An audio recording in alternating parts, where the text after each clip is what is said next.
The Sands Hotel ballroom was electric with anticipation on that October evening in 1962. Cigarette smoke curled through amber lights, and champagne glasses clinked in celebration. Frank Sinatra stood center stage, bathed in golden spotlight, his voice weaving through "Fly Me to the Moon," with effortless grace that had made him a living legend. The audience of 1800 hung on every note, every gesture, every breath. Frank was in his absolute element tonight. The midnight blue tuxedo fit perfectly, his hair slicked back, and his ice blue eyes sparkled with magnetic confidence that came from being the undisputed king of Las Vegas. This was his kingdom now, so far from the cramped tenements of Hoboken, so distant from the scrawny Italian boy who used to run home crying with bloody knuckles. The orchestra swelled as he transitioned into "I've Got the World on a String," his signature tune. That's when he spotted a familiar figure being seated at table 7. For a split second, Frank's voice faltered, catching on a note he'd sung perfectly thousands of times before. The man was older now, heavier, with thinning gray hair and thick glasses. But it was those eyes that gave him away completely. Those same cold, cruel eyes that had haunted Frank's nightmares for 30 years. Vincent "Vinny" Torino, the neighborhood terror who had made young Francis Albert Sinatra's childhood a living, breathing hell on earth. Frank's hands began to tremble as a flood of buried memories rushed back. 9-year-old Frankie being shoved into garbage cans while other kids laughed. 11-year-old Frankie having his precious lunch money stolen every single day for an entire school year. 13-year-old Frankie being locked in Mrs. Castellano's cold, dark basement for hours during a brutal winter storm, shivering and terrified, while Vinny's sadistic laughter echoed from the floor above.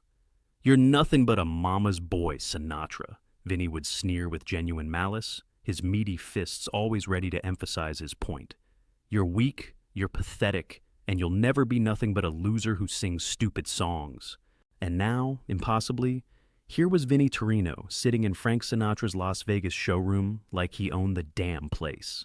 He was wearing what looked like an expensive charcoal suit, smoking a thick Cuban cigar, and sipping what appeared to be top-shelf whiskey.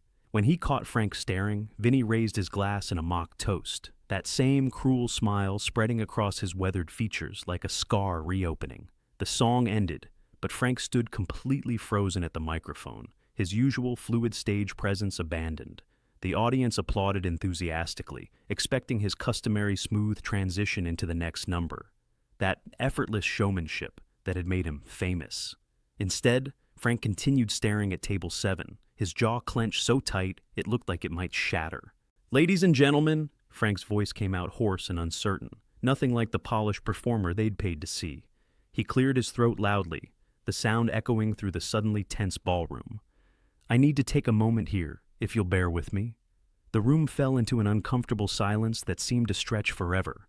This wasn't like Sinatra at all. Frank Sinatra was always in complete control, always professional, always the consummate entertainer who never let his personal life interfere with the show.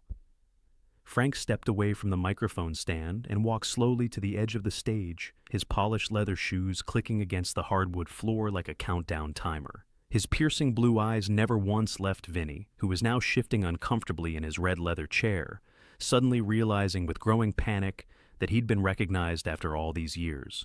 "You know something, folks," Frank said, his voice now carrying clearly through the ballroom's excellent acoustics.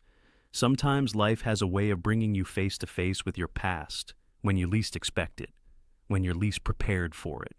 Vinny started to stand up, perhaps planning to make a hasty exit before this got any more uncomfortable, but Frank's voice stopped him cold in his tracks. "Sit down, Vinny." Those 3 words cut through the ambient noise of the room like a switchblade through silk. Vinny slowly sank back into his chair, his ruddy face now pale as cemetery marble, his thick hands visibly shaking as he set down his whiskey glass. "Folks," Frank continued, addressing the captivated audience, though his laser-focused gaze remained fixed on his childhood tormentor. "When I was just a kid growing up in the streets of Hoboken, New Jersey, there was this particular boy who made it his daily mission to make my life absolutely miserable. Every single day without fail, he'd find new and creative ways to hurt me, to humiliate me in front of everyone, to make me feel like I was worth less than nothing. The ballroom was now dead silent, except for the distant hum of air conditioning and the occasional nervous cough. You could hear ice cubes clinking in glasses, the soft shuffle of uncomfortable movements in chairs, and the far-off sound of slot machines from the casino floor, but nothing else. That boy told me repeatedly that I'd never amount to anything worthwhile. Frank's voice grew stronger and more confident with each carefully chosen word. He said I was weak, that I was pathetic, that I was just another worthless guinea kid who'd end up sweeping streets or hauling garbage for the rest of his miserable life. His eyes narrowed dangerously. That boy is sitting right there at table 7. Every single head in the room turned in unison toward Vinny, who now looked like he desperately wanted to disappear into the floor, to evaporate into the cigarette smoke, to be anywhere else on earth except under Frank Sinatra's withering spotlight. Frank stepped down from the stage with deliberate, measured steps, moving slowly through the maze of round tables toward table 7. The audience parted before him like the Red Sea before Moses, sensing they were witnessing something far more significant than just another Vegas performance. "You know what's really funny, Vinny?" Frank said, now standing directly in front of the table, close enough to see the sweat beading on his former tormentor's forehead. "All those years, all that pain and humiliation you put me through, you almost made me believe you were right about me. You almost convinced me that I really was nothing." Vinny's voice came out as barely a whisper, like a confession in an empty church. "Frank, I'm not finished talking yet," Frank interrupted, his voice perfectly calm, but with an undertone of steel that made everyone in the room hold their breath. "You see, Vinny, what your tiny, vicious little mind never understood was that every single time you knocked me down, every time you made me cry, every time you told me I was worthless, you were actually building something powerful inside me, something you could never touch or destroy." Frank turned slightly to address the mesmerized audience again, but his words were clearly intended for the trembling man at table 7. "You were building hunger, Vinny. You were building determination. You were building the very fire that eventually got me here, to this stage, in front of these beautiful people, living the life you said I'd never have." He turned back to face Vinny directly, who was now visibly trembling like a leaf in a hurricane.